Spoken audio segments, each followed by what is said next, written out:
again by Benning. Darnell Nurse left it in the corner, gets up center. Perry scores! Corey Perry! Lilia able to shake away from Solani. It's given away to Solani around in front. Score! Teemu Solani with the steal. Perry on the fence, 1-1. Score! Off the floor! On the board! Paul Kariya!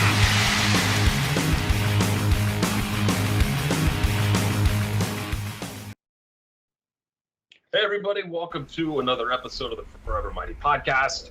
We are joined by all of us tonight, surprisingly. I think I said that last time too, but it's always surprising. As tonight we're going to cover what happened at the draft and take a look at free agency ahead. Eddy, are we able to stay live tonight? Yeah. I'm very worried about this. Yeah, the first live stream in a while. It's internet's fixed, so we're good to go. That temperamental Canadian internet. Eddy literally broke his Wi-Fi extender with his hand walking downstairs. It's wonky. Oh, sorry, I thought you were talking about something else. He decided to crush it, just broke it. It's trying to sabotage the podcast. Yeah, he didn't like how the offseason was going. I saw that Nick Ritchie didn't get a qualifying offer, and it just set me off. Is Nick Ritchie still my background? Yeah. Oh, okay, cool. Is he there? Yeah, there he is. Yeah, perfect. Is Steven here? I am. I'm right here. Oh, okay. Oh, He heard hi. Nick Ritchie, and he Hello. just went into a blind rage. Yeah, no worries. Wait till we talk about him during free agency talk. He's gonna love it. It's gonna be my favorite part. Yeah, it is. Oh, we got the You haven't talked about it all day or anything, right? So it's like it's gonna be. You've been waiting No, all I've day. had, with all this built up I've stuff had a to lot of say. time to think about it and sit and make sure I'm coming to a thoughtful, balanced opinion. Reflected a little. Yeah, exactly. Soul searched. Yeah, I figured you take a Looking subjective internally. approach to everything. You're very understanding. I try to be an empathetic guy. Yeah, you're well thought out. That's what we all say about you behind your back. So I think we should kick the show off with giving Good an idea. overall grade to the Ducks, where we kind of felt like their overall, not based on any one pick in particular, like an overall grade of how you felt they did. I know that two guys in this podcast, Eddy and Steve, they really wanted Eklund. Really did. Like high-scoring winger, a lot of Oh, the potential. draft. Yeah. We But didn't instead, mention he the went draft yet. to our favorite team, the Sharks. yeah, so it works. So yeah, it's kind of wanted everyone's overall approach to this because you saw a lot of hate online for them. And what's funny about we talk about it every damn time we talk about this team. Like everyone hates everything Bob Murray does, no matter what it is. We're at the point now where the team's been bad for 2.5 years, so everyone's pretty pissy about literally everything he does, whether it's good or bad. So, Steven, what would you give the Ducks overall on draft weekend? Honestly, I think it's hard to give them anything other than an A-. Wow. They got three guys who were semi-regularly projected to be first-round level talents with their first three picks. They took a couple flyers later, but that's what those rounds are for. The three guys that they took, right off the bat, I think you can see a vision of the team going forward. Mason McTavish hopefully develops into a strong second line center who can kind of provide that kind of depth and support behind Trevor Zegras. Olen Zellweger. Owen, right? Zellweger? Oh yeah, Is- Olen Zellweger. It's like a Olen Scandinavian Zellweger. There it type is. name. He's a young, small, shifty defenseman. I think he's 6 days away from being in next year's draft or something like that. So there's still a ton of room to improve. I think he's 17, so you still maybe even have a growth spurt or two to hit. There's a lot of potential there. And Sasha Pastujov is a goal scorer, which is huge, which is what we need. This team just needs goal scorers really bad. I think that's one of the reasons me and Eddy were so high on Eklund, is that he does have the ability and the potential to be a play-driving winger and kind of help spur offense and have a guy who can create outside of Zegras. And to a degree, that kind of sounds like something they're hoping that Sasha Pastujov can turn into. So, I thought it was a really good Good draft. I'm so bad with prospects, and I'm just kind of coming along here in the last 2 years with like learning about these guys. When I first heard you guys say Eklund, I thought you were talking about that stupid guy that always puts out fake rumors and everyone The hockey buzz guy? calls him out on it every year. Yeah, the hockey It's his son. I thought for sure. I'm like, you guys talking shit on Eklund from Hockey Buzz? Like, is that really him? Oh my god, no, he's actually a winger. Okay, cool. Glad I didn't say that in chat. I saved it for the show because I was like, wait a minute, what is going on? I don't want to look stupid. Yeah, I'm just saying. It's always better to roast me when people can hear anyway. But Jay, I know that you're not, like on top of prospects like me either. But did you have an overall feel? Were you happy with this? I mean, just basically, the first pick, Mason McTavish. Yeah, I mean, he's kind of the only one that I kind of saw anything about. Oddly enough, I haven't had a ton of time to research prospects or anything. And even if I did, for the most part, like people get excited about certain prospects. But for me, it's like, yeah, they do great against, comparative levels of competition. But I just want to see what they do when they get to the NHL, because that becomes a whole different level that they have to hit. So I always kind of see it and go like, oh, well, he might do good, he might not. As far as McTavish goes, I thought he was. I was a little worried that he was kind of on par with kind of the Nick Ritchie type. I saw it. Oh, we're gonna talk about it. No. I know, but what I saw there is he's like, oh, he's big, he's physical, he has a great shot, and that I heard that same line about Nick Ritchie. Oh, he'll fit in so well with the Ducks system. He's a big body like they want, that sort of deal. And I get flashbacks when I hear, oh, he's a big body, he's not very good skating wise, but he's got a great shot that's above par in his class. And that's all I heard about Nick Ritchie. And so I'm like, at least this guy's a center, and at least he might be able to kind of line up a little bit better for what we need. He's probably more responsible since he's being trusted with the center position, right? So yeah.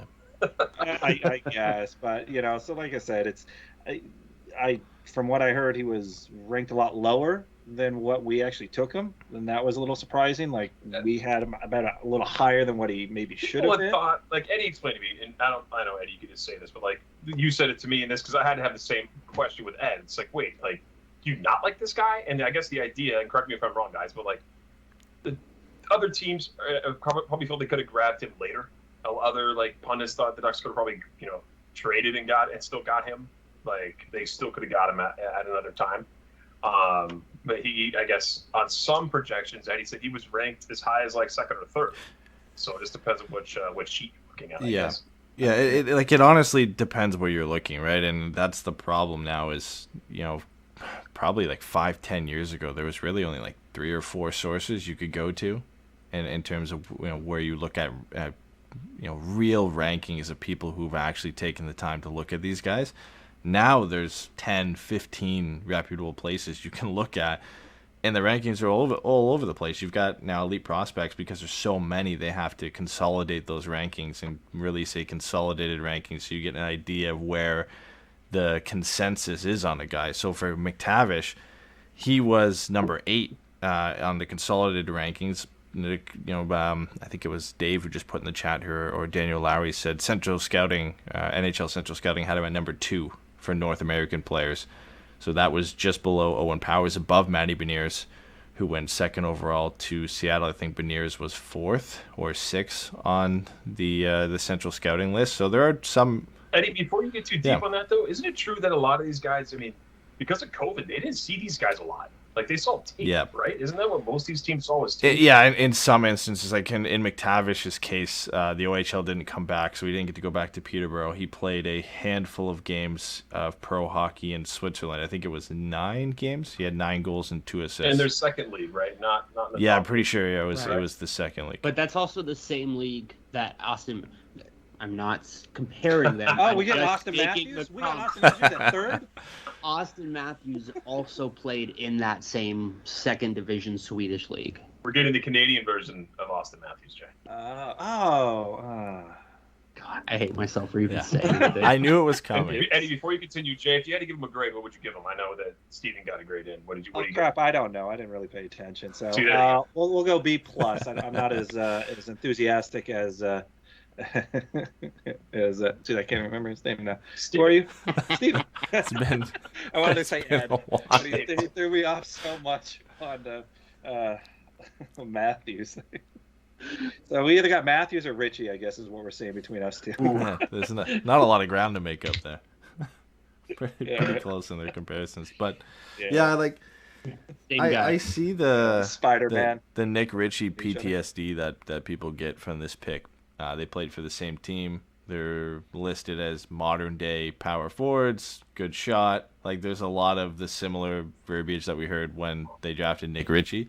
When you have Mason McTavish, now they're not the same player. Like there's a lot of those similarities of the same team and you know kind of big power forward, good shot that's going around. But Mason McTavish has a lot more to his game than Nick Ritchie had, even at when Nick Ritchie was in junior hockey. There's a lot more well-rounded game defensively. He can skate a little bit better. Skating's not really the strongest point of his game. I think his shot is a little bit more well-rounded, other than just really having a hard, powerful shot like Nick Ritchie did. There's some good accuracy there. It's deceptive. He's got a good wrist shot, a good one-timer, and he is just kind of that one guy that you like to have on your team, and it feels like they picked him as a complementary piece to Trevor Zegras. Now, obviously, we don't know their draft board and where they had McTavish and whether he was their number 3 guy after Power and Beniers and what that reasoning was. But from what we heard from Bob Murray is they liked his fit in the lineup with Zegras. Zegras being the creative play-driving force as a number 1 center, and then McTavish being it almost like a Getzlaf that you can send out there and be physical. Is still a good player, can get his own shots, create his own plays, and then on the power play be another weapon for Zegras to utilize and put the puck in the back of the net. So like I like the pick. I like their draft as a whole. There were some interesting decisions like trading the 3rd for next year to Montreal to get a 3rd this year, and then drafting a guy who people didn't have ranked until like the 5th round in Tyson Heinz. So that was a bit of an interesting one. And they got a guy, Sean Sheargle, I think it is, in the 4th or 5th round, who was ranked a little bit higher. So they had some nice gems in the later rounds too, but it really is all about those top 3 picks. So I give them a B+, because I think outside of those top 3 picks, they didn't do a whole lot. But if you're going to hit on anything and you're going to go into a draft, the best places to hit on and do well on are your first 3 picks in the draft.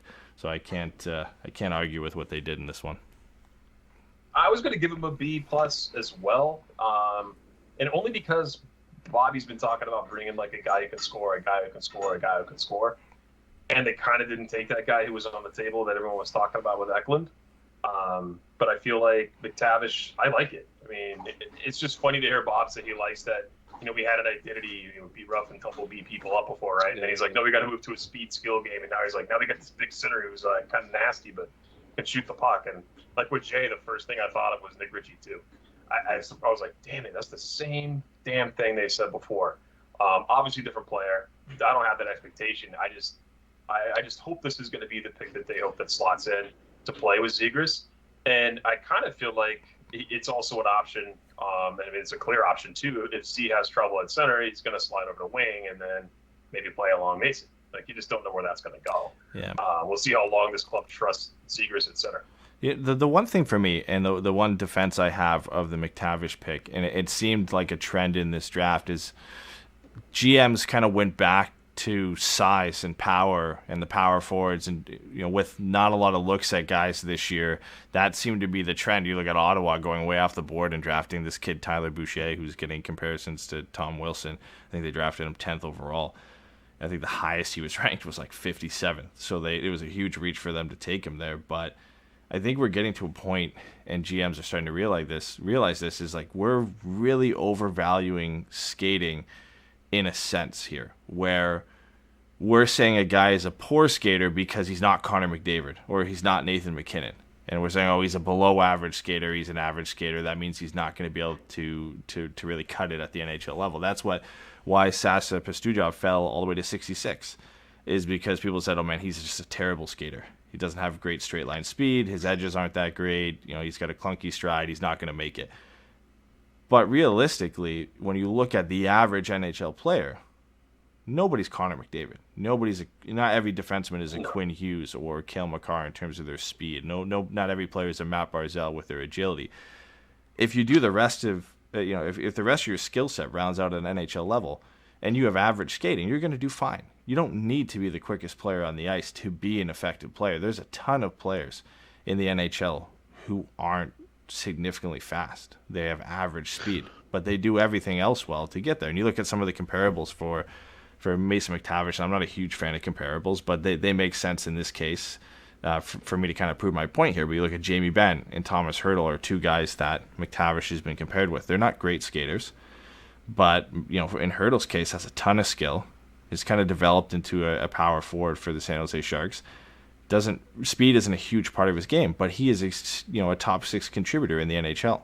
And then Jamie Benn, he's never been a speed demon, never been a big part of his game, but he was a prototypical power forward, and he's made a pretty good NHL career out of the skill set that he has. So I understand the frustrations not going with a player like William Eklund, who's flashy and has the speed and has everything like that, but has some warts to his game that we kind of overlook because he's so quick, and he kind of is the prototypical modern day player that you look for in the draft of this blend of flair and skill and speed. And Mason McTavish kind of goes against the grain a bit in what we're saying we're looking for now and trying to find. I laughed kind of when they were talking about him on NHL or on ESPN, because they were like, he's ripped. His brother's in MMA. He's ripped. Like, dude, how many times are you gonna say he's ripped? Like, yeah, change it up. Say he's shredded or something.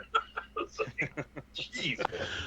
I think the one thing to mention as far as the skating goes is I definitely think it has become a significant point of contention because it can be a problem if you just can't keep up with NHL caliber skaters. But you look at a guy like John Tavares, who is a high-end player, who is a captain of a team and all that kind of stuff. He's and his skating has never been great, but he was able to improve that over the years. And the other thing is he did other things well, and that's the thing. Like with looking up about Pastujov, is it's like, yeah, maybe his skating isn't perfect and there's some issues there, but one, it's fixable, and two, he thinks the game at such a level that he's able to still exploit the play of the other team in a way that allows him to be aggressive and contributing and score goals and make plays because he doesn't rely on his skating. And that's the kind of stuff you want to be able to look at guys and go, all right, what are they doing to accentuate the parts of their games that are good and to overcome parts of their games that aren't great. You look at a Jamie Drysdale, or you look at this Zellweger kid. You're looking at smaller defensemen, but what do? They skate like the wind. It allows them to jump into the play. It allows them to be aggressive in the offense. It also allows them to get back and make defensive plays because they do have that skating ability. So, obviously the league is getting faster and more skilled, and skating is becoming more important. But like Eddy said, it is about the total package, and if you're not a great skater, what do you do to make up for that? I understand now why Steven, I got your name, why Steven gave us an A-. He's comparing our first-round draft pick to Austin Matthews and our third-round draft pick to John Tavares. We hit the literal jackpot in this whole thing.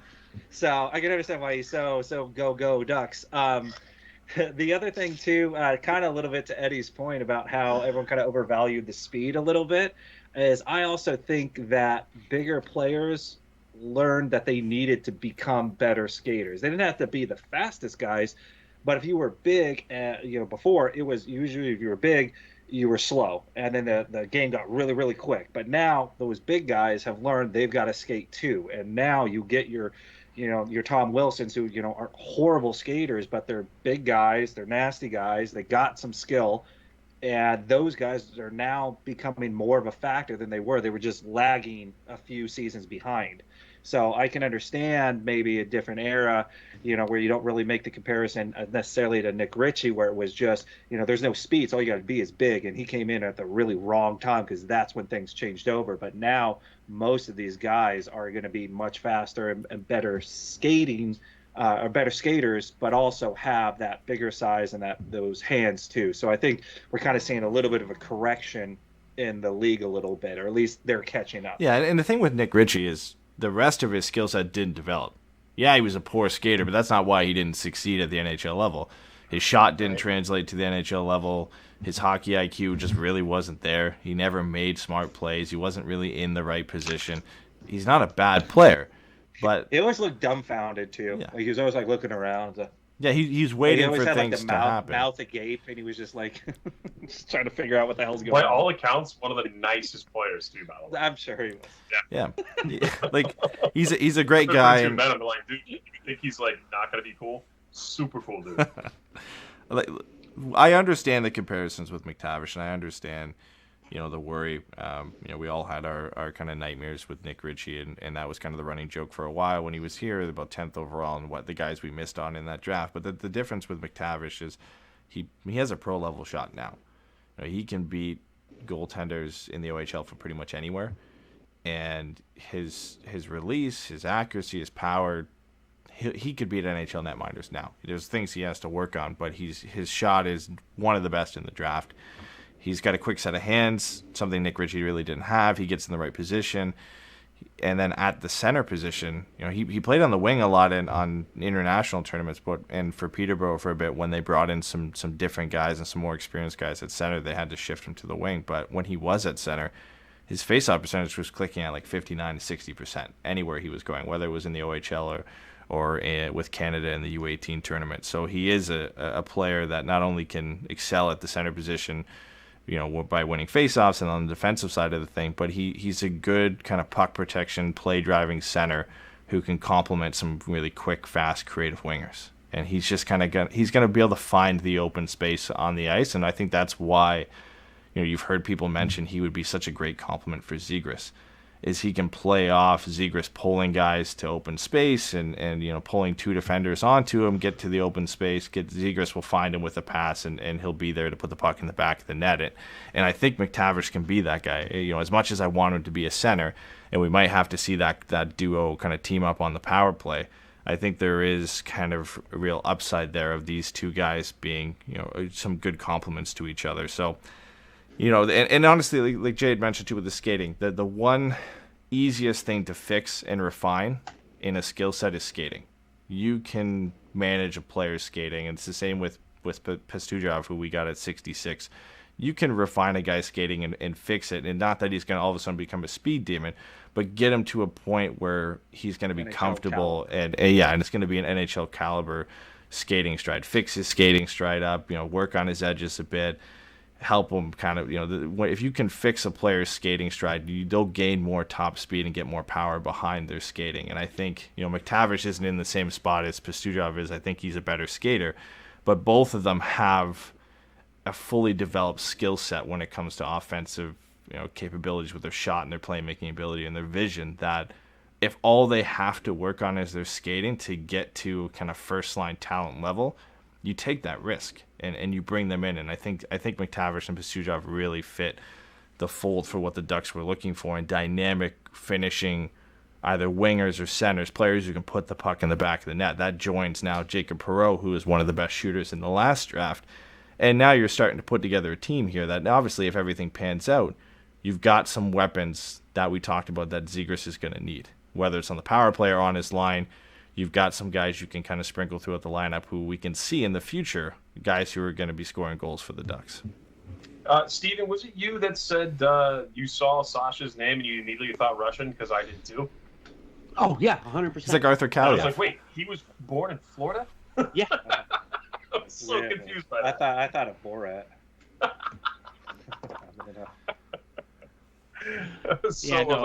What? Well, that's like when someone was like, why did he fall? And I was like, that's because all these GMs saw a Russian-looking name and were like, can't take him.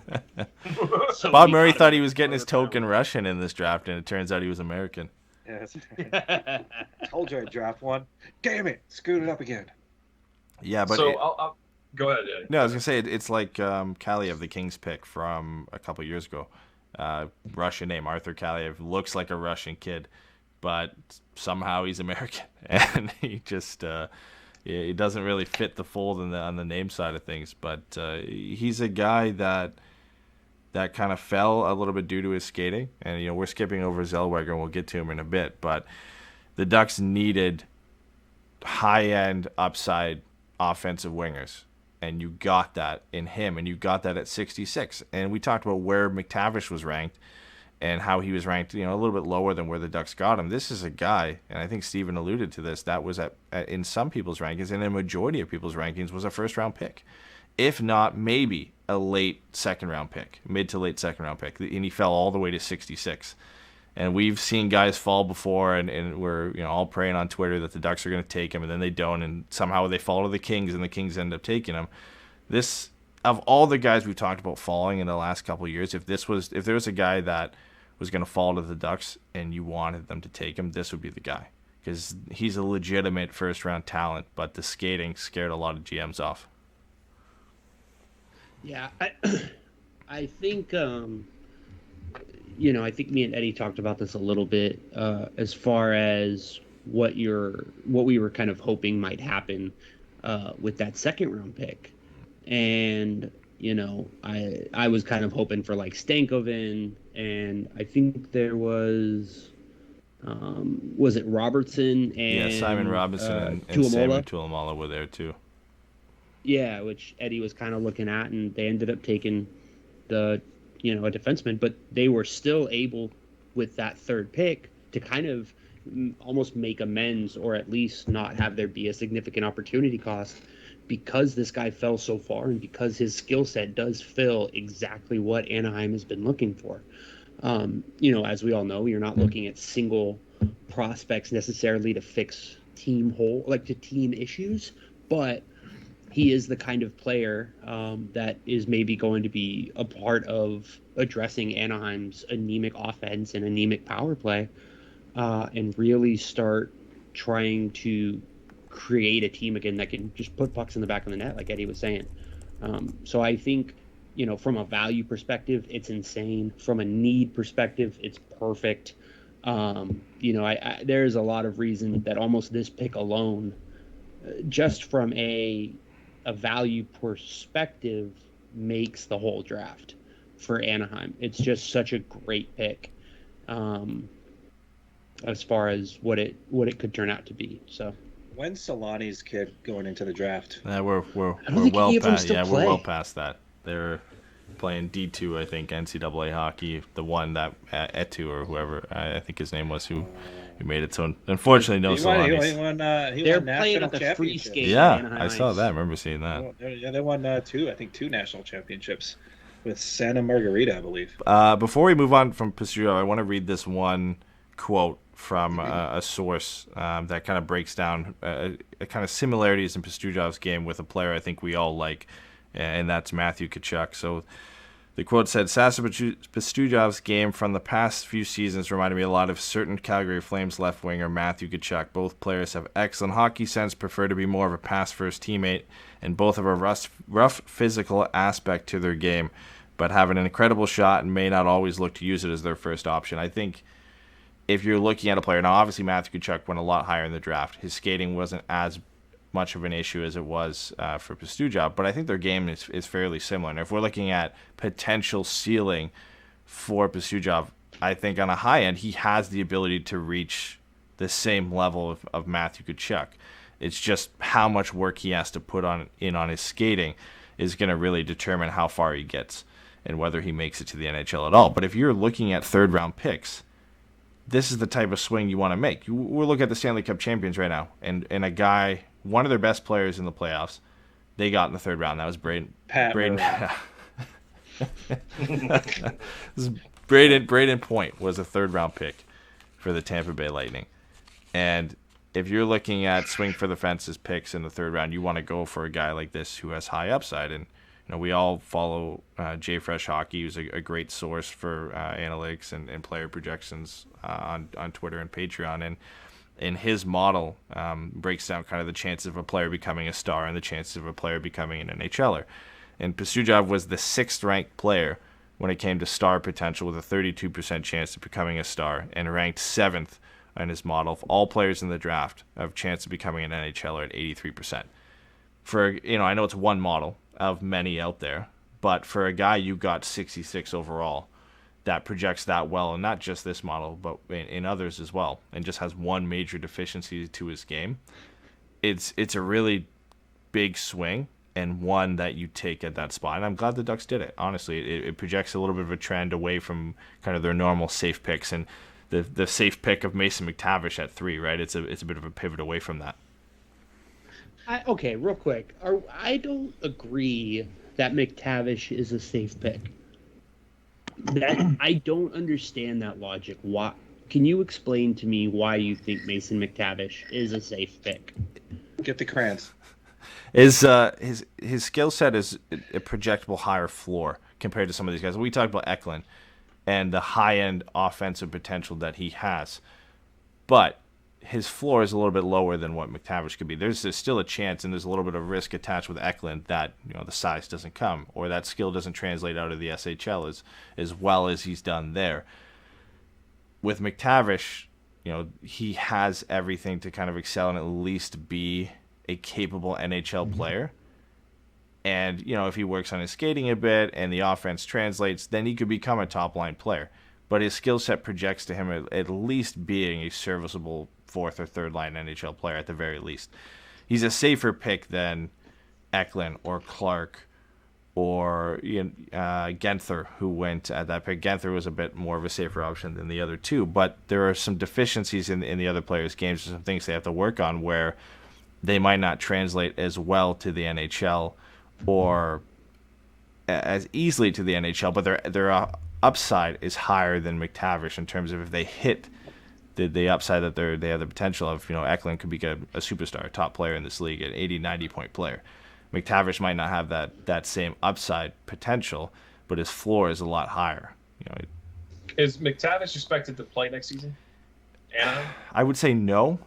But out of everybody who went in that top 10, he might get a shot. Yeah, he has a chance. And you look at the Ducks, Hey, 6'2", 210. Yeah. And listen, before Zegras, I would have said no, because they're going to want him to play at center. They don't have a lot of room at center. But they played Zegras on the wing. Even if the OHL has a season, he'll get his run at the rookie camp. He might get some preseason games. If he does well, he could get a 9-game trial on the wing in Anaheim, and from there, who knows what could happen. Like, he's got the size to already compete at the NHL level. Mm-hmm. Who knows how quickly he can adjust to the NHL game. We all thought Jamie Drysdale, there's no way he was going to be ready, and he surprised everybody last year. So out of all those guys in there, he has a good chance because the top 5 picks for them, everybody but McTavish, is going back to Michigan next year. They can't play in the NHL because they've committed to go back to Michigan.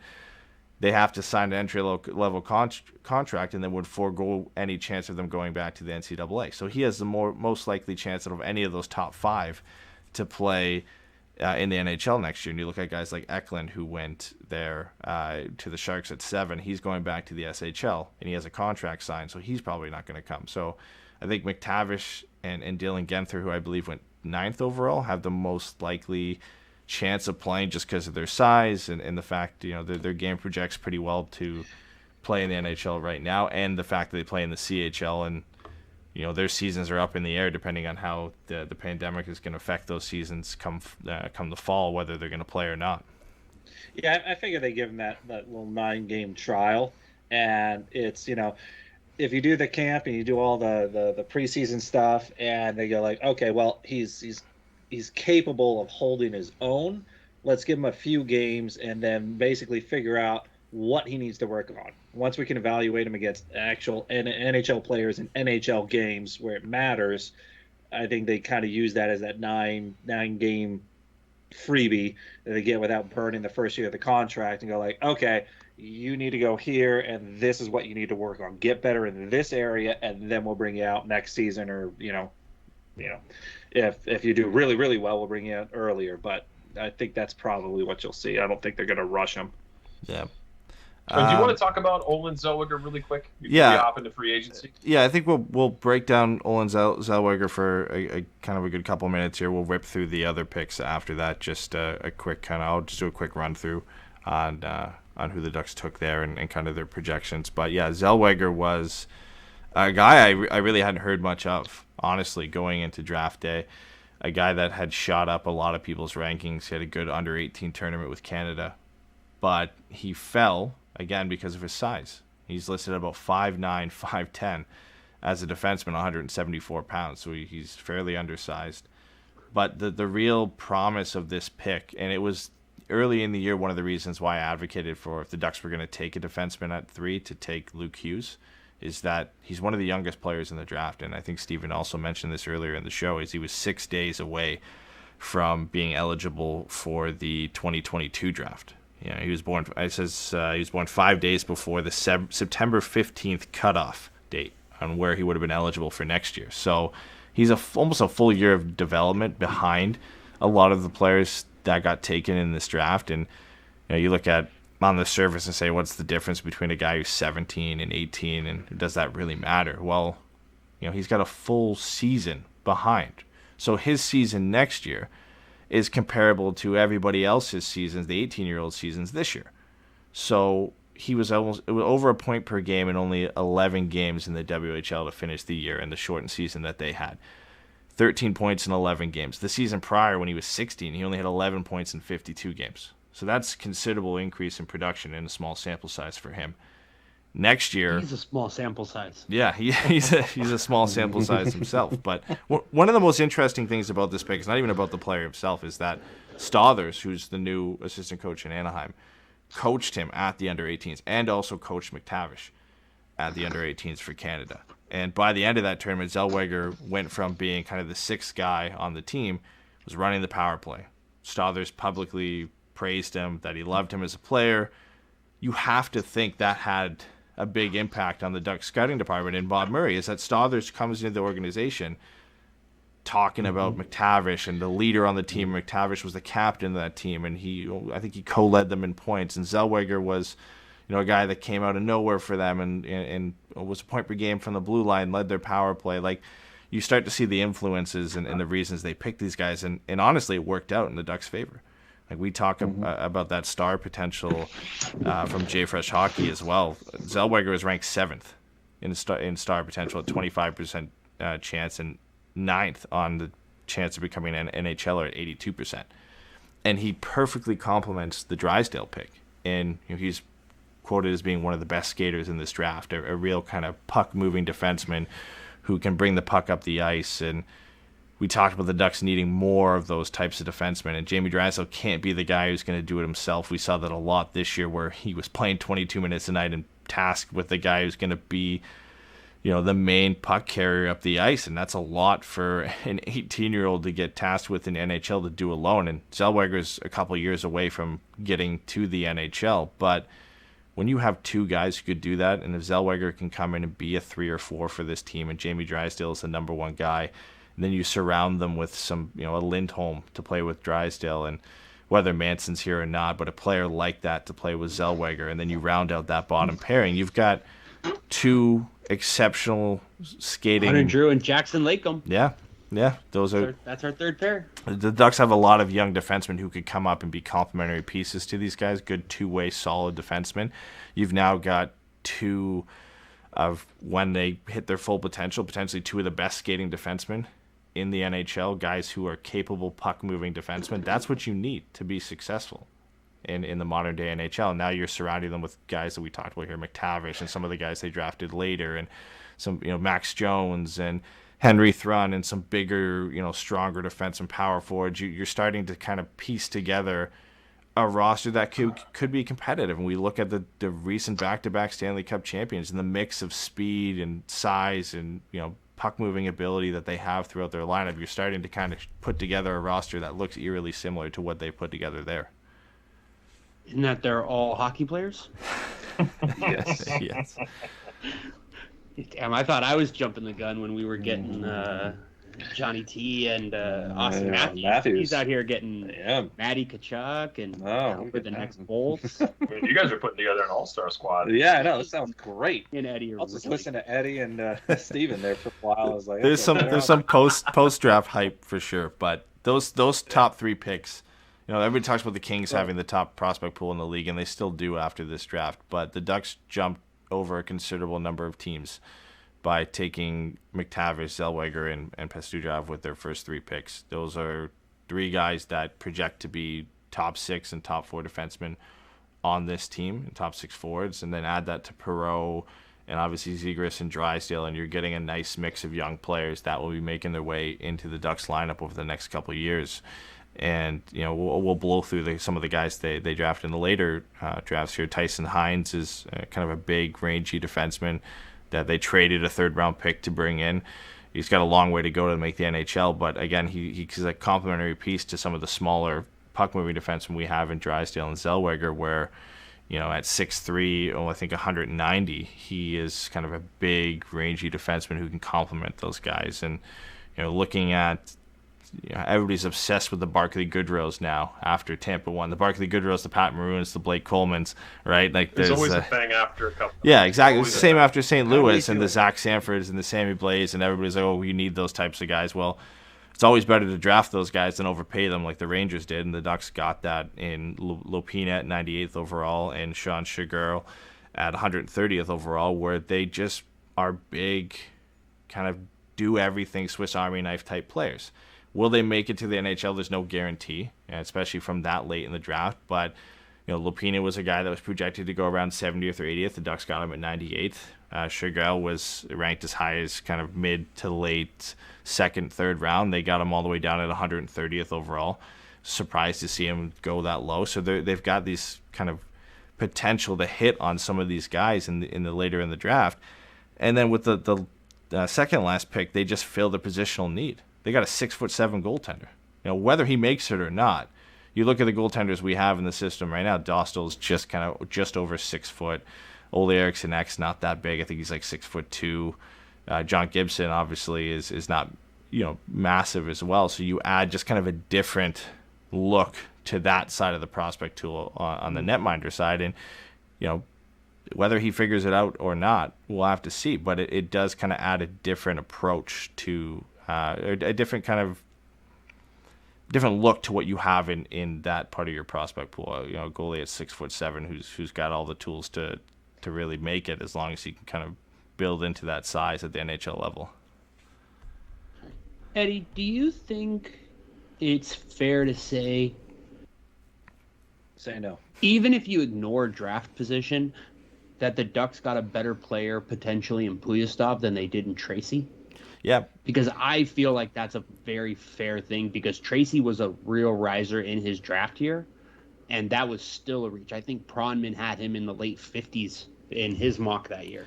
Yeah, I would compare Tracy a bit to Zellweger in the sense that the late risers at the end of the season, guys that were ranked 3rd, 4th round at the beginning of the year, and then jumped up to late 1st or early 2nd at the end of the year. So he's very similar to Zellweger in that sense. Didn't have a full season in the WHL before that, so that was his rookie year. So there was a lot of similarities there, where Pastujov was a guy who was ranked like 15th, top 10 at some point in the beginning of the year, and then just slowly fell as the skating became a problem, but was still kind of staying around that 15 to 20 range for most of the year, even heading into the draft. And then for some reason, he's just one of those guys on draft day. He just didn't land on a lot of people's lists. And again, a lot of that I think has to do with the value put on skating right now, and how you have to, if you're an exceptionally quick skater, they'll overlook a lot of the issues around the rest of the parts of your game because you can skate well, and they'll pick you. And that's reminiscent of 10 years ago, where if you were 6'3", 220 pounds, they'd overlook the fact that a lot of you couldn't play. Yeah, hockey. A lot of warts in your games, and you would go. And we look at that draft, and Nick Ritchie and Jake Virtanen and Michael Dowd-Cole all went in the top 10 of that draft. All were not offered qualifying offers this year, all going into free agency. And they were guys that were drafted because of their size, and they overlooked a lot of issues in their game offensively. They didn't pan out. We're getting into that with the skating side of things, and obviously skating is important in the modern day NHL, but you can't overlook the rest of the skill set that the player has just because he's a great skater, because we're getting into that dangerous territory and what we did with where size. you get at Cogliano. Yeah. Yeah, exactly. You yeah, could. how tragic would that be? A guy who plays over 700 consecutive games and is genuine play driver and one of the best defensive forwards. That if he wasn't so dirty, he could have played so many more games consecutively. Let's move on to, I would just like to tell Andrew Pagliano, my fellow Italian brother in arms, if he's out there and he's hearing this, we love you. And ignore Jay, he doesn't know what he's talking about. Well, also, stop being a dirty player. Yeah. All in all, it was a good draft for the Ducks. I think they they added some significant pieces to their prospect pool, and the future just looks a little bit brighter. So, well, now we're going to get to the fun part of the show, where we're going to spend the next 30 minutes complaining about who we thought is the move that everyone picked for the Ducks to go after free agency. This was fun like 5 years ago, where free agency actually mattered to build a competitive team. Now Starts it's like Wednesday noon. What third liner can we add to this team to make them slightly less bad? So deep in the bottom of that barrel. Before we get there, let's not go into some deep dive into this. I'm sure we'll do this another time about roster construction for the Ducks and what we're looking at and all that. But just as far as free agency goes, who's the first player they signed or that they're going to sign on Wednesday? Bobby Ryan. Oh man. No. I mean, from the guys they tender qualifying offers to. Sorry. Oh, okay. I think Lundstrom will get done pretty fast, and Jonesy too. I think those two would be my bets. Yeah, because I think Jones and Lundstrom, because I think those are going to be the easiest guys to get signed, just because of the type of game they play, where they fit kind of into the team hierarchy. Maybe Lundstrom, kind of talks himself into holding out for a little bit more than he's expected to get.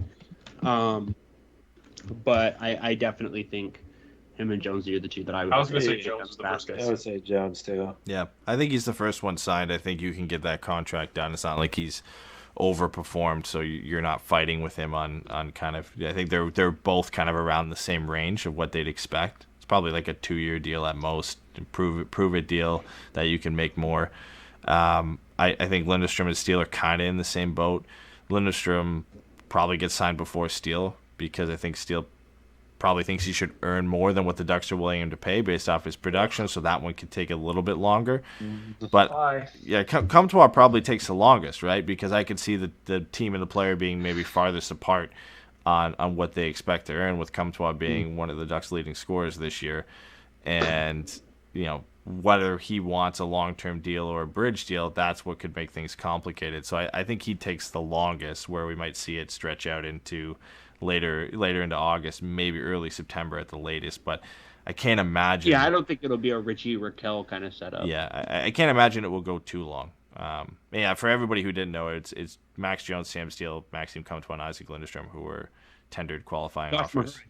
And Josh Mahura. And then Danton Heinen wasn't, so he's heading to free agency. Which means he can still come back just at a lower price. On a lower price, right. So let's get to the fun part. I'll start. I picked 7 players. We don't have to jump in. I don't want to do deep dives on all these guys. I was having fun on these. I picked 2 that were RFAs, and then the 5 other guys are all UFAs.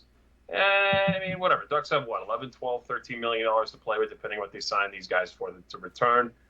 There was rumor about Getzlaf not coming back this year, which would free up more space. It was on Twitter. Who knows? He was linked to other teams. Well, it was on Twitter, then it's true. Yeah, well, hey, man. Never know what happens. Yeah, okay. Stranger things that happen in the NHL. I will get more about that. Especially if he brings back picks to this team and going to help the team, I can see him doing it. But we've always said he'll get traded, but he's going to sign with the Ducks. That's the thing. He's not going to go sign somewhere else. Oh, well, he's made that abundantly clear to anyone who will actually listen. Jesus Christ, this could be another argument. Okay, so let's stick to UFAs right now, and then we'll cover the RFAs at the end because I know we don't have as many RFAs. Yeah, so I'll zip through Actually, mine. all mine are out. No. We can either just go through each or whatever. But I have Mike Hoffman, Cody Ceci, Mike Riley from Boston, Matthias Janmark. Yeah, and I have this is who I think Bob Murray's going to look at, by the way, and Nick Bonino. Okay. Nick Bonino, I almost put down too. That's a sneaky, interesting one to me. But I could see him getting more money from a more competitive team. I mean, he has pretty damn good he's got underlying statistics. He's got good regular numbers. Who's your favorite too? Looks like he can still play. From the guys you picked. Bonino. I almost picked Alexander Winberg for another one of mine, but I decided not to. But my favorite 2 out of both of those, or out of all those, was probably Hoffman and Bonino. I could see it. Yeah, I don't know where Bonino slots in because he comes in to play center. I mean, his contract is looking at like 2.5 mil projection, right? That's what Evolving Hockey has their thing. So we kind of played with that tool today. And Hoffman was looking at 5.6 mil, which is a lot, and we probably would never do that. What was the term on Hoffman's deal? 5 by Okay, 5.6. 5. Yeah, No. 5 is 5. Yeah. I was gonna say maybe 3, but 5 is a lot. He did not do well enough on St. Louis, man. He frustrated St. Louis this year. Like, they brought him in to be a power play producer, and I think he did well enough in that regard. But I do know by the end of the season, they were really frustrated with his Mike level of Riley production. too, by the way. I did too, but his contract projection really like scared him. me. It was like 3 by 3.7? 3.7, and it. That's not too But bad. if he's coming in to be the 5, right? Like we're already paying 4 guys over 3.9. Shattenkirk being the lowest. Well, we're not going to re-sign Manson, dude. He's gone after this year. Well, yeah, Bye-bye. presumably. Yeah, he might be gone this Well, summer. I still don't trust Bob Murray to not re-sign him, so that's what worried He me a turns little bit. 30 in October. Manson does, which is old. Mhm. So Shout Yeah, out. I Really like Mike Riley. I think he's a good secondary power play guy, and like the money isn't that bad if as long as you're losing one of those other guys, whether it's Shattenkirk or Manson or Fowler, whoever, you're losing that cap it. Like I don't want to pay 5 defensemen over $3.5 million. I feel like no, you're losing somebody. I mean, they might even trade Lindholm because who knows what his next contract's going to look like God, too, imagine right? going Like, from Lindholm They're and never Fowler gonna to they're not trading Fowler and Mike Riley. Fowler first, maybe. no, but I really like Nick Bonino a lot, though. He was probably my favorite out of all of them. Be nice to bring him back. I just think Not even for that reason, but look at his stats and what he's been able to do away from Anaheim, and then now he's available. He's 33, and they project a 2-year deal at 2.5. It's really not hurtful. I'm not trying to stir the nest up, but I'll say it this simply: is bringing in Nick Bonino would be a really great way to get the guy they think Derek Grant is. Yeah. Just just come in, play that 3-4 hybrid role. He can, we know Nick Bonino can move up a little bit in the lineup. He's not going to be You can play the power play. productive, but Derek Grant sure as hell isn't. So, You got to get rid of Henrique, or you got to move Henrique or Steele to the wing. Because I think you have to move Henrique out Yeah. for The sure. I think you lineup, have to move period. him out. But that if you move Henrique out, I think Yeah. the first call you make is to Nick Bonino for sure. So who's your guys' favorite out of those 5 that I said? Bonino, Janmark, Riley, Cece, or Hoffman? I like Mike Riley. I think that's a good selection for the Ducks for their blue line. He's replacing Jacob Larson, so like it's a pretty big upgrade. Steve, who are your UFAs? Okay, so I have Gabriel Landeskog, Dougie. No, I'm kidding. What is that? Fast Kraken team? Yeah. So I have, even though Eddy told me not to, I'm gonna have him. Keith Yandel, a guy today who didn't get his qualifying offer, Pius Suter. He's got really strong underlying numbers. He's only 25 years old. I had Hoffman as well, and then Dryden Hunt from Arizona and Sammy Botman. Okay, a lot had heavy offensive defenseman with Vatanen and Yandel. What was Yandel's contract projection? I didn't see actually. Let me bring that up. He's also 82. I don't think he so- pops up because he got bought out. I think he collects Social Security at this point. Yandel would be interesting if you're not going to pay him a lot for a long term. Like if you can get him on a 1-year deal, and That's the thing. If you can, I think what you want is you want to get him on a show me deal and be like, look, let's get you in here 1.5, maybe 2 if that's what it takes. And halfway through the season, we'll see where you're at, and we'll see if we can't. He doesn't come up because he got bought out. I can't imagine he But I wants just to think he's go gonna be anywhere 1.5 that's not million. competitive, right? Right, but I think you could do with him what Detroit tried to do with Mike Green that one time, which is no one's going to Overpay sign him. you. Come here, we'll give you maybe a little extra, but you can basically be the man on our power play, and we're going to give you the opportunity to have somebody call us with an offer. I think that's, especially for where Anaheim is right now, I think that makes the most sense is to kind of look at some of these guys like Mike Hoffman with a little bit of goal scoring upside, who you can maybe look to either if they're younger, like a Dryden Hunt, you can look to keep, or if they're older, like a Yandel or a Botman or a Hoffman, they're a guy you can look to flip. I would disagree that they would want to try and put Yandel on the power play, at least the top power play. I don't know if you're talking about like the second line power play, just because that would be admitting that Shattenkirk didn't work out, because Shattenkirk was supposed to be that guy. Yeah. And so like if you bring in Yandel, you're almost saying like, well, that didn't work, but we still got to pay that guy a hefty amount for the next 2 years. Let's bring in this other aging guy on a show me contract for a year to run the power play. Or 2, so it just doesn't make a lot of sense for me.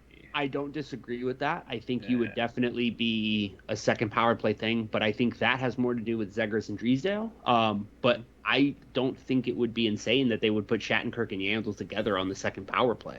I don't know that there's enough forwards that they need to give ice time to that mandates it.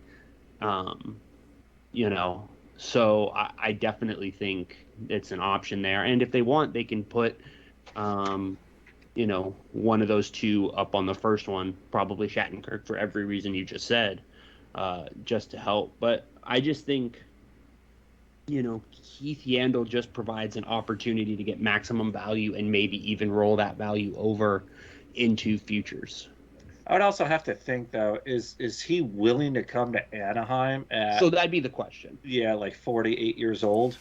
And, I don't think he hasn't won a cup, right? And he's going from the Panthers, which were, cup contenders, till they ran into the Lightning. Now all of a sudden he's going to go to a rebuilding team on a show-me contract at, I think he's 36. I think he'll pull a Shattenkirk. But, he'll take a low 1-year deal with a competitive team. If he wins the cup, he'll just cash in like on a poor team to make some extra money, right? Maybe, or he wins that cup and he's like, all right, got it, peace. But that's not the Ducks, So, as much as maybe that potential could be there, I just don't see it happening.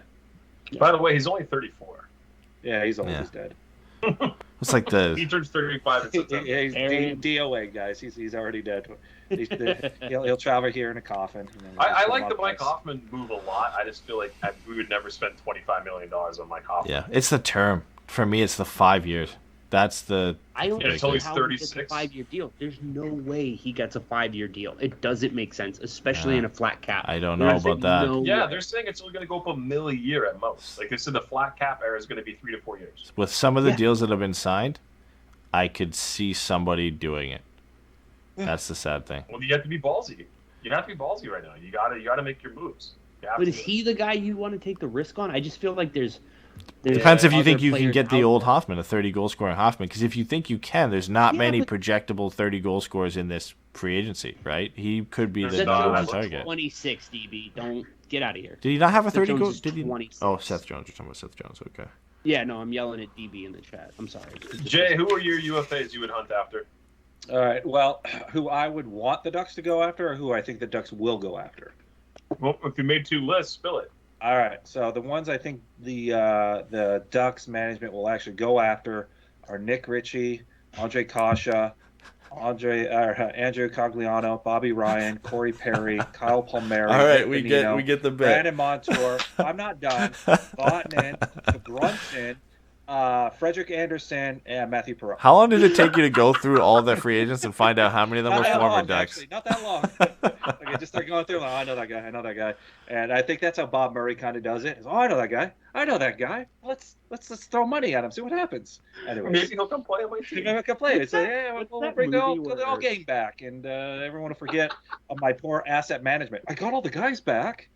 What's that movie with Matthew McConaughey where he runs into all the ghosts of his ex-girlfriends? I feel like that's what Jay thinks Bob Murray's free agency period is like. It's just him running into the ghosts of all the guys he shipped out. Right.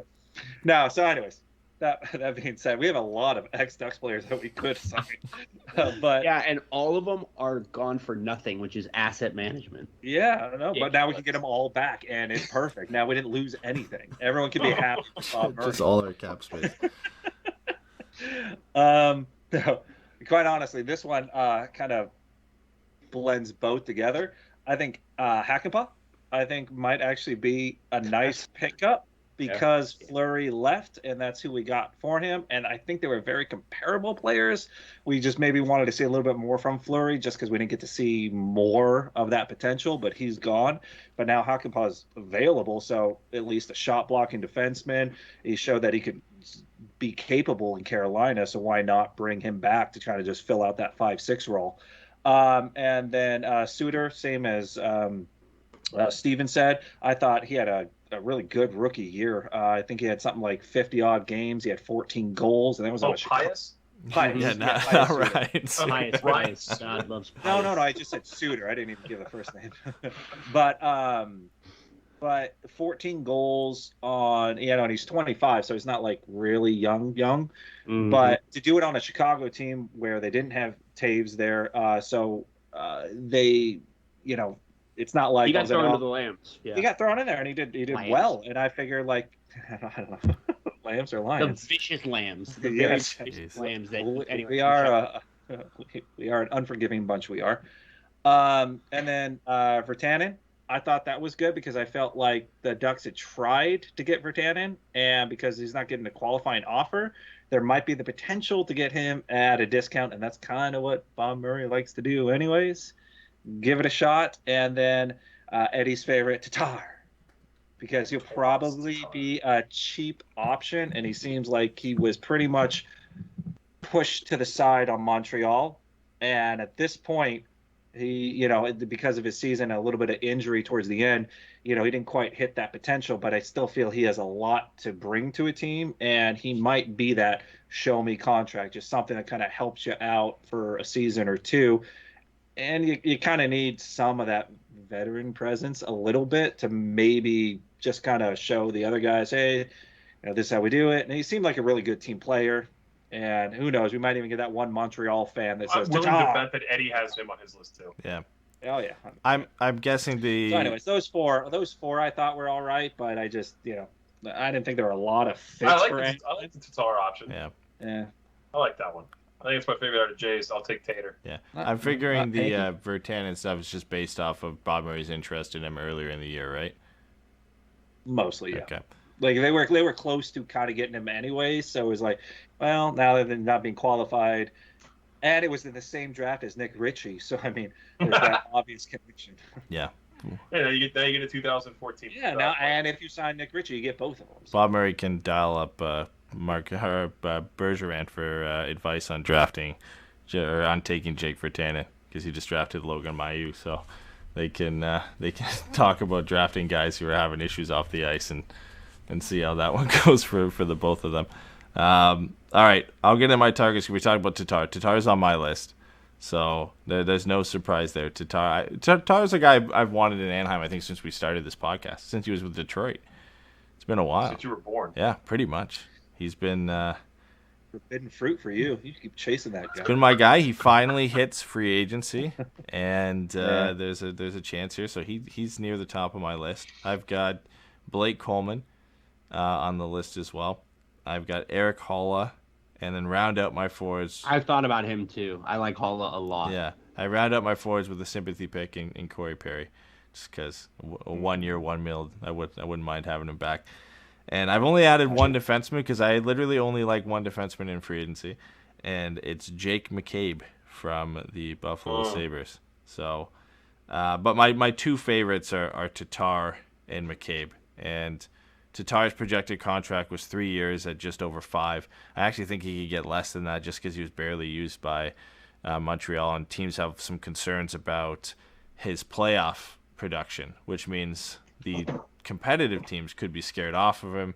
He could not have as many options. Yeah, well, I'll take it. We're not going to make the playoffs. So all we need is his regular season production. But if you look at past production and his points over the last couple seasons, of all the free agents outside of like the real elite guys like Landeskog and Ovechkin, he's the top point producer out of all of them. And don't say Ovechkin's a free well, agent. he is. He still is. He's not. He's as much as Getzlaf is. He's not. All right. He's re-signing.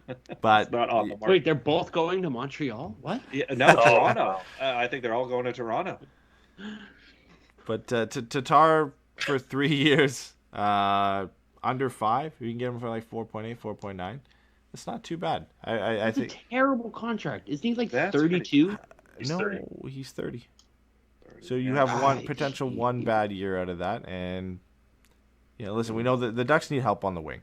Right now, it's Comtois Jones, no Heinen because he's gone, Raquel Terry, Silverberg, who's out for the beginning part of the year, and then we're relying on Milano, Volkov to maybe step up and produce for them. There needs to be an injection of some scoring talent on this, and if you can get Tatar for 3x4, I think it's one of the better options out there. Like Coleman's contract was like 4 by almost 5 for the projection, and guys like Brandon Saad were projected at like 4 by almost 5 as well. Like he is value-wise the better option at the lower term. Okay, ignoring because like let's just say right they get Thomas Tatar. Let's just say 25 goals. Okay, let's just accept that that's a good line. Other than literally 25 goals, I don't understand what the upside Thomas Tatar brings to this team. He had 61 points in 2019, 2020. Last year was a down year. Unless this team is expected to compete in that second year. The thing is, I don't think they have the horses to do that. So you can't be bad forever, and I think you need to interject. No, for sure, I don't disagree. Some but talent I'd rather for these guys. just keep Raquel. Yeah, and I think you could. I think you could Mike do both. Hoffman. Yeah. For a year. Well, to trade him down the line. Mm-hmm. That's my thing. Well, you could still do that with Tatar. Just get him and trade him down the line. And I'd be fine with that, but I don't want to sign Tatar to a 3-year deal. Is my thing, and I'm not trying to be like contrary. It's hard for me to see the value in committing that cap space to a over 30 winger for the entirety of what should be the last couple years of this rebuild. Yeah, this is what I wanted, not what they'll do. By the way, they'll do nothing. Yeah, they will. They won't do much. And I think Bob Murray came out and literally said like they're going to be more active in the trade market than in free agency. So, do I think they'll sign Tatar? No, but of all the forwards available at kind of the high end above like a $3 million range, Tatar's my guy, because even if he comes in and he doesn't give you 25 goals and he gives you 19, 20, and 40, 45 points. He, throughout his career on bad teams, has been a play-driving forward. The underlying numbers have always been positive for Thomas Tatar. He's going to positively impact your roster, even if he's struggling to put up points. Inject him in a roster with the Trevor Zegras and Troy Terry and Comtois, and then you have Raquel, who is one of the older forwards on the team. You've kind of injected, I guess you can call Thomas Tatar another veteran in here, and you're not locked into a 4 or 5 year contract where it is movable, and you can eat salary on that where you're not going to be feeling it for 3 or 4 years down the road. You have Tatar for this year. If it doesn't pan out, you either eat maybe a little bit or you trade him, and it's only 2 years left on the deal. And if he's done decently well for the team, which even on down years he's shown he can do it, and honestly he just wasn't given a chance this past year in Montreal because he relied heavily on guys like Nick Suzuki, and then when Cole Caulfield came in, he kind of took Tatar's spot for the playoffs. And we know Tatar's playoff history. He's benched in Vegas and benched now in Montreal in the playoffs. I just feel like there's going to be a lot of teams that are going to be scared off on that. The price might come down, and it just might fit in the range for the Ducks. But the one guy I do want to talk about on a more realistic side of things is Jake McCabe, because the Ducks have a real problem with that number 5 or number 6 spot, whatever you want to call it, with the only options really being Jacob Larson and Josh Mahura. The other spots are presumably filled if everybody's healthy. It's Lindholm, Manson, Fowler, Shattenkirk, and Drysdale. Then we've got Larson, Mahura, Gooley, who could fill in there. Hakanpää if he comes back. But Jake McCabe is just an interesting case, because over the 3 years he's been with the Sabres, over the last 3 years he's been with the Sabres, they've been an awful team. Most of that team's defense has had just abysmal numbers, and just really and not pretty underlying numbers, and when it comes to puck possession and just kind of positively impacting the lineup. He's been paired with Ristolainen, who has some of the worst numbers in the league, and people really got on the Flyers for what they gave up to get Ristolainen. Somehow he's come out on top of that with some of the best numbers across the league. And his season got cut short to just 13 games last year because he had basically blown the shit out of his knee. He tore ACL, MCL, and a meniscus in his right knee, projected to be out 6 to 8 months, could be back for the start of the year. Just provides a serviceable depth option for Anaheim, and a guy they don't have. and what we lost in Hakanpää, in a real physical shutdown defenseman, but one whose numbers actually prove that he can play that role on a bad team. Very good penalty killer. Very good defensive zone, not a scoring guy. Exactly, and I think when you look at, Fowler is going to be, he's not a premier point producer, but for us, he's going to be a guy who's going to put the puck in the back net and be a. But I would take Jake McCabe over Jacob Larson. Exactly, and Drysdale's going to be relied on for offense, and to some extent, Shattenkirk and Lindholm are as well, and really the only shutdown guy, if he's still here, is going to be Manson, and I think adding a guy like McCabe, who's proven he can do that on a struggling team, with a partner who's proven he can't do that, I think he provides an option to that Ducks blue line that we don't have, and a little bit of a stopgap that Manson's not relied on to just be the only guy who can do that on this roster, and I guess to some extent Hampus Lindholm as well. So on a realistic side of things, like McCabe is projected a 1 year, just over $1 million deal because people are going to be scared off because of that injury and whether he can start the year. The Ducks don't need him to start the year. They really don't, because they do have Larson and Gooley.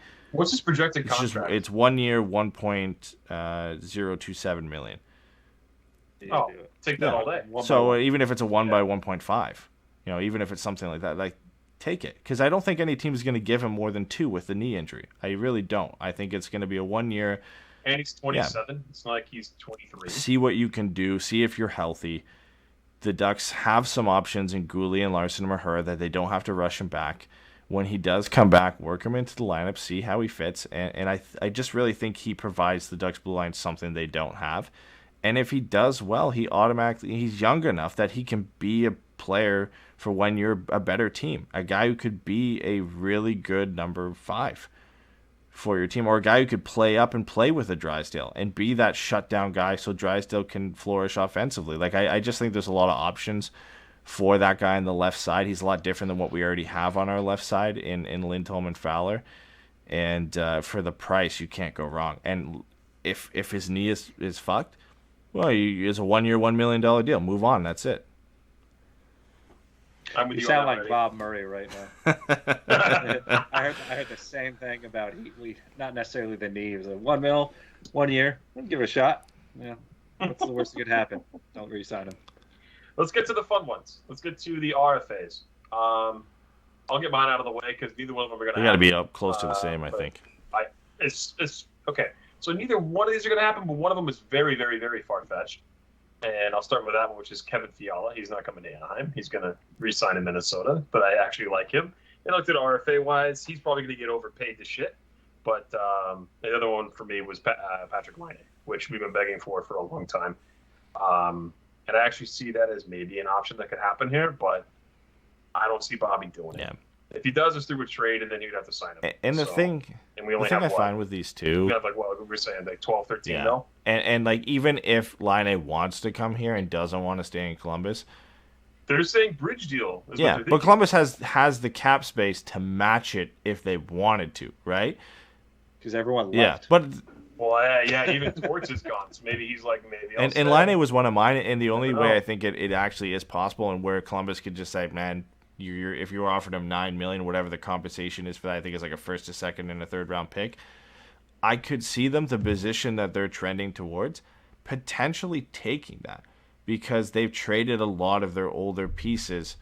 They're in full rebuild. They brought in Bean and Bachvis, and they did really well in the draft this year, and they're starting to kind of full rebuild. I know trading Atkins and Voracek maybe doesn't signal that, but you're bringing in an older player. But Atkinson talked shit on the and it's a lateral move, and Seth Jones is gone. Yeah, Seth Jones was traded out literally for all picks and prospects. Which Yarmo destroyed Chicago in that trade. Let's just all recognize. Seth Jones is a great player, but he got, I think, 2 first-round picks and Bachfist for him. And then Yarmo went and destroyed Carolina and got Jake Bean for nothing, a guy that we thought Carolina or that Seattle was going to take in the expansion draft and didn't. So I could see them potentially accepting an offer that they're just not comfortable matching. Like, they just don't want to match it and then have the headache of moving that.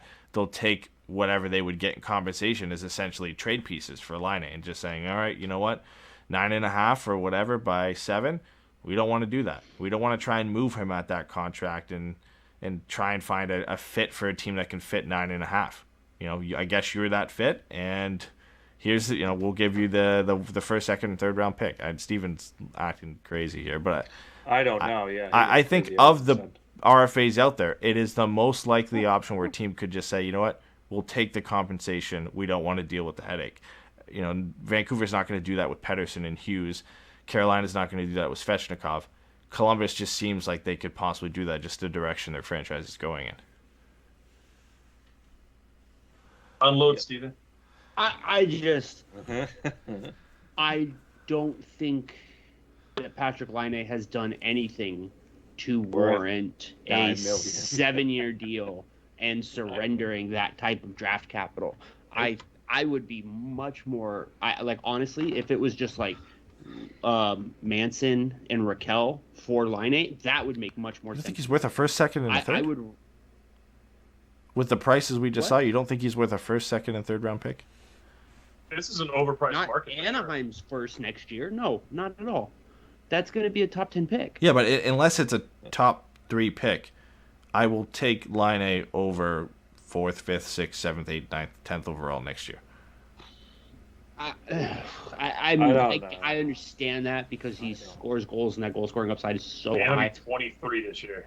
But he's really old. And I just think you could make a much more reasonable deal making a trade and signing him to a 3 or 4 year deal and risking down the line needing to give him. Oh, that's what I'm saying. Get him by trade, not by offer sheet. Offer sheet was insane. I would trade for him all day. I would much rather trade for him. Like, I'd love to bring him in, but I just don't want to give up those picks. No way. I say trade and then trade with the they all say they don't talk to people before the move happens because you can't do that, but they all do. You would never trade for Laine if he got here and he was like, peace, trade me. Yeah. Like, there's no way. They would never do it. So yeah, that would be my biggest thing is like he hated being in Winnipeg. He doesn't like being in Columbus. Anaheim's really going to spark his interest of a place to be, and that's this franchise is really moving forward. Can't wait to be part of this crap. Yeah, and he's in SoCal, better weather than any place he's been. Okay, so the weather, and by the way, it was humid as hell today. It was raining. What the hell was up with that? But some random monsoon shit. I know. All right, but he's got a crappy team. He was in a much better team in Winnipeg last year. Not so much in Columbus, but Columbus finished better than we did.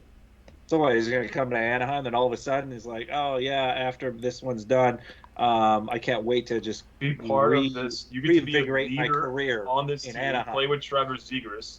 He's going to bag 30-plus goals if he does. I think he's going to bag 30-plus goals no matter where he plays, and he'd rather win because his whole thing was, I'm better than I know, but he said, I'm better than Austin Matthews. I should go first. He was confident he was going to go first over Austin Matthews. I think that dick swinging contest is lost. Yeah, well, I mean, Winnipeg's won more playoff series than Toronto have. That was my name. Pat Maroon's won more cups than him, so I guess he's a better player. Pierre-Luc Dubois got the last laugh out of the three of them, huh? So far. Yeah. The one thing with Laine is, like, in what world do we win that trade? Because they're not going to take Raquel and Manson. Why would they do that? They're rebuilding. They're going to want prospects. They're going to want picks in a trade for Laine. If they sign him, which they're not going to trade his rights, it would be a sign-in trade. They're going to demand more for a player that's under contract.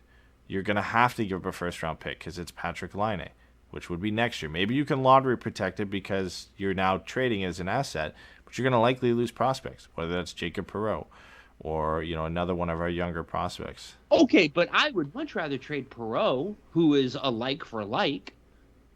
That makes way more sense. But a first-round pick and Jacob Perreault, you're not just going to give them Jacob Perreault for Patrick Laine. Yes, Patrick Laine had a down year, but it's still Patrick Laine. Everybody wants picks in next year's draft too. Yeah. It's way better than this draft by all accounts. So. You're not gonna get him for cheap.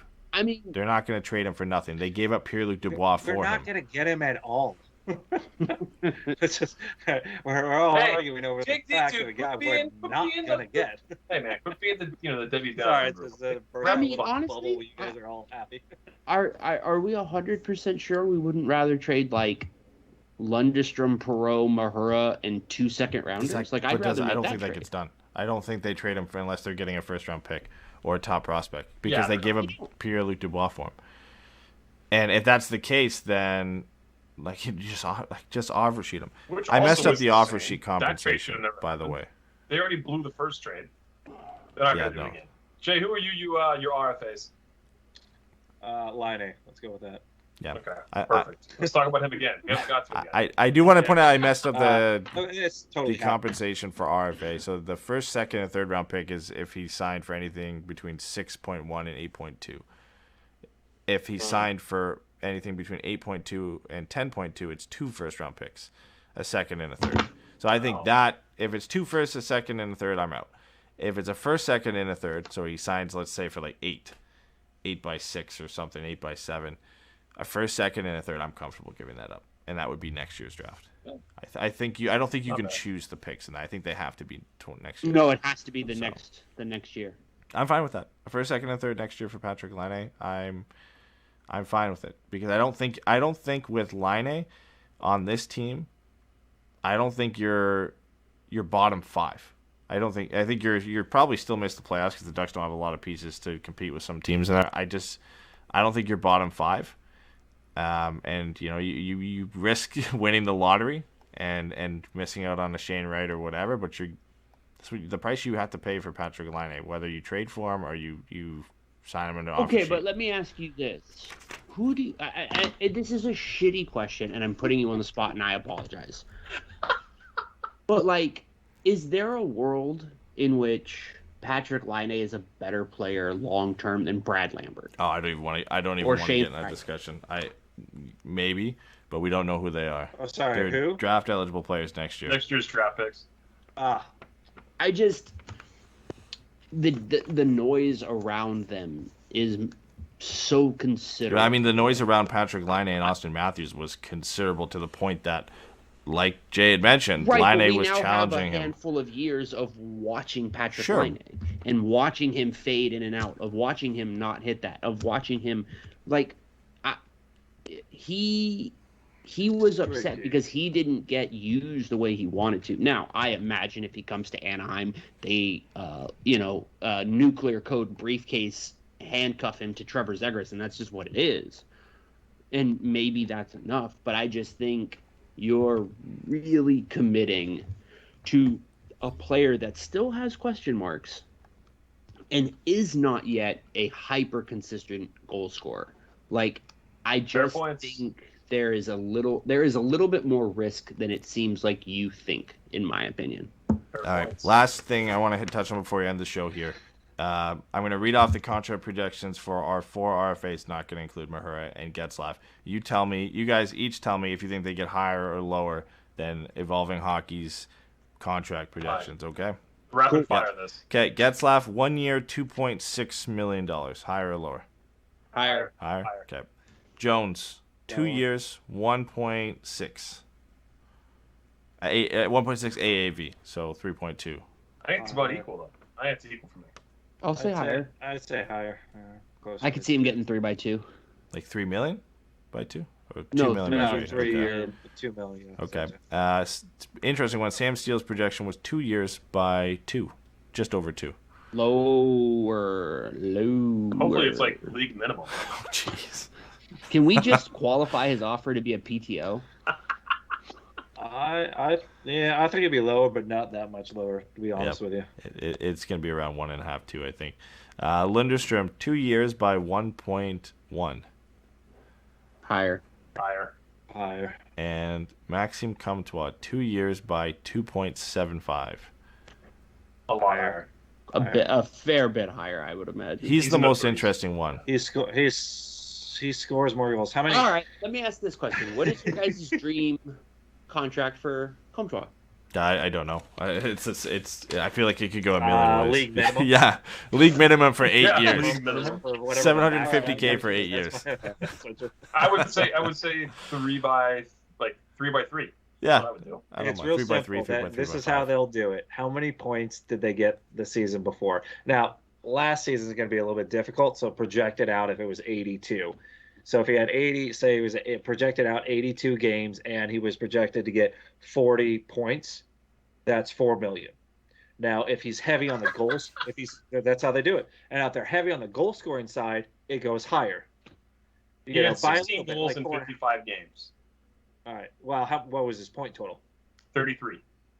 33. So you could probably project he'd probably be a little bit closer to 4. I think if he gets. What's his way? I'm really bad at math. If you had to expand it over 82 games, what is that? Sorry, what was the So point close total? to 32. Yeah. What was the point totals? Well, I 32 mean, points. you'll almost have to double it, but then take a little bit off. 32 points. He was like in the 50s. 32 over 50. 55? 33 and 55. Yeah. It would be 49 points. 24 49 goals. points. So just south of 50. Damn. So he's going to be probably right around the 4 million. I think he only gets that if he gets 4 or 5 years. I think if he gets 2 or 3 years, he's getting. If he's getting 2 or 3, it's Get around a little like bit of a 2.5 discount, and to he's 3.5. younger, so that's important too. But he turns 23 next year. DB Lowry said his But dream you contract gotta for him look would at be it. a Raquel contract. What Raquel got? I think Raquel got like Yeah, 5 no by shit. 3.9 or something. As long as he doesn't peter off and trail off and not be good anymore through the second half of it. But what's crazy is that's how you can tell what they're going to probably project is you can do the points, and then that's the million, and then if they score more goals, you add a little bit more, like a $500,000 or. I hope It's weird. Jason's right. I love It this works stuff. That's great. across the board. It works unless it's like, oh, he did that at 22 and he had like 60 points. Then they go like, just throw money at him. Whatever he needs, just throw If money Jason's at him. right, then like evolving hockey and all these contract projection analytics guys have to completely rework their model. Just saying. 90% of the times it works every time. The one RFA I wanted to mention, and he got the qualifying offer today, and I'm a little bit bummed, is Athanasiou. I think he would be a great player to bring to Anaheim. Where's he going? LA still? Of course. Yeah. Of course. But he plays with speed. He plays with aggression. Can't score. He does score goals, though. Barely. He's not an elite goal scorer, but he's a goal scorer, and he's Andrew the perfect. Cottiano. No, Feel like I'm at- but like I just think he's the kind of player I would love to bring into Anaheim. So All right. Well, see you guys Wednesday when we sign Corey Perry and Jake McCabe. I know you didn't hear my list. We got so I'm many sure we'll be things doing a to show sign. here in the next few days. We got to do a Patreon show. So glad Bobby Ryan's coming back. We have to attack the Kraken draft. We haven't touched on any of that. So Grandstand. gonna have to get back. what's a Yeah, crack? newsflash, we lost Hayden Fleury, so that was it. Well, That's no, all that I happened. would love to shit on what the Kraken haven't done. So I'd love to do a Patreon That show. would be. I mean, they Yeah. haven't made the Stanley Cup final yet, so screw them. Yeah, man. Yeah. Clearly They're not not. as good Maybe as we'll Vegas. circle around and do the show on Sunday, see what everyone's availability is when we're offline. But thank you everybody for tuning in on a Monday night, and we'll be chatting with you guys soon. Stay on our Twitter on Wednesdays. I'm sure we're all gonna be riled up, and by that I mean Steven and Ed, and we'll have fun. So talk to you guys next time. I guess. Later, everybody.